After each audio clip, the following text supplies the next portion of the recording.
ವಿಧಾನಸಭಾ ಕ್ಷೇತ್ರದ ಹಿರೇಬೆಣಕಲ್ ಗ್ರಾಮದಲ್ಲಿ ನೂತನ ಮಾರುತೇಶ್ವರ ದೇವಸ್ಥಾನದ ಗರುಡಗಂಬ ಕಳಸಾರೋಹಣ ನವಗ್ರಹ ಸ್ಥಾಪನೆ ಕಾರ್ಯಕ್ರಮದಲ್ಲಿ ಗಂಗಾವತಿಯ ನಿಕಟಪೂರ್ವ ಶಾಸಕರಾದ ಪರಣ್ಣ ಮುನವಳ್ಳಿಯವರು ಭಾಗವಹಿಸಿ ಶ್ರೀ ಮಾರುತೇಶ್ವರ ಸ್ವಾಮಿಯ ಆಶೀರ್ವಾದ ಪಡೆದ ಕ್ಷಣ.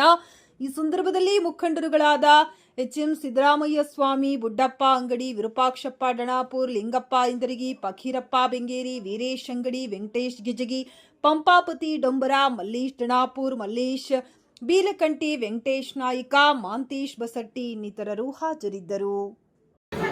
ಹಿರೇಬೆಣಕಲ್ ಗ್ರಾಮದ ಅತಿದೇವರಾದ ಶ್ರೀ ಮಾರುತೇಶ್ವರ ಸ್ವಾಮಿಯ ಸಾನ್ನಿಧ್ಯಕ್ಕೆ, ಶ್ರೀ ಬೆಟ್ಟದ ಲಿಂಗೇಶ್ವರ ಸ್ವಾಮಿಯ ಸಾನ್ನಿಧ್ಯಕ್ಕೆ ನಮನಗಳನ್ನು ಸಲ್ಲಿಸಿ ಇವತ್ತು ಮಾರುತೇಶ್ವರ ಸ್ವಾಮಿಯ ಒಂದು ಏನಪ್ಪ ಮೂರ್ತಿ ಪ್ರತಿಷ್ಠಾಪನೆ ಅನ್ನೋದಕ್ಕಿಂತ ಈ ದೇವಸ್ಥಾನದ ಒಂದು ನವೀಕರಣ ಮಾಡೋದ್ರ ಮುಖಾಂತರ ಹೆಚ್ಚಿನ ಕೆಲಸವನ್ನು ಮಾಡಿದಂಥ ಗ್ರಾಮದ ಎಲ್ಲ ಹಿರಿಯರಿಗೆ, ಬುಡ್ಡಪ್ಪ ಸಾವುಕಾರಿಗೆ, ನಿಂಗಪ್ಪನವ್ರಿಗೆ, ನಮ್ಮ ವೀರೇಶ್ಗೆ ಎಲ್ಲ ಹಿರಿಯರಿಗೂ ಸಹಿತ ವಿಶೇಷವಾದಂಥ ಅಭಿನಂದನೆ ಸಲ್ಲಿಸುವ ಜೊತೆಗೆ ನಮ್ಮ ಹಿರೇಬೆಣಕಲ್ ಗ್ರಾಮ ಈಗಾಗಲೇ ನಮ್ಮ ಸಿದ್ದರಾಮಯ್ಯ ಸ್ವಾಮಿಯವರು ಹೇಳಿದರು, ಏನಂದರೆ ಇದು 100 ಮನೆಗಳು ಇವತ್ತು ಮಾನ್ಯ ಆವತ್ತಿನ ಮುಖ್ಯಮಂತ್ರಿಗಳಂತ ಬಸವರಾಜ ಬೊಮ್ಮಾಯಿ ಇದ್ದಂಥ ಸಂದರ್ಭದಲ್ಲಿ ಇದನ್ನು ಘೋಷಣೆ ಮಾಡೋದ್ರ ಮುಖಾಂತರ ನಮಗೆ ಒಂದು ದೊಡ್ಡ ಶಕ್ತಿಯನ್ನು ನೀಡಿದವರು ಅವತ್ತಿನ ಮುಖ್ಯಮಂತ್ರಿಗಳಂತ ಮಾನ್ಯ ಬಸವರಾಜ ಬೊಮ್ಮಾಯಿ ಅನ್ನುವಂಥ ಮಾತನ್ನು ನಾವು ನೆನಪಿಸ್ಕೊಳ್ಬೇಕಾಗ್ತದೆ.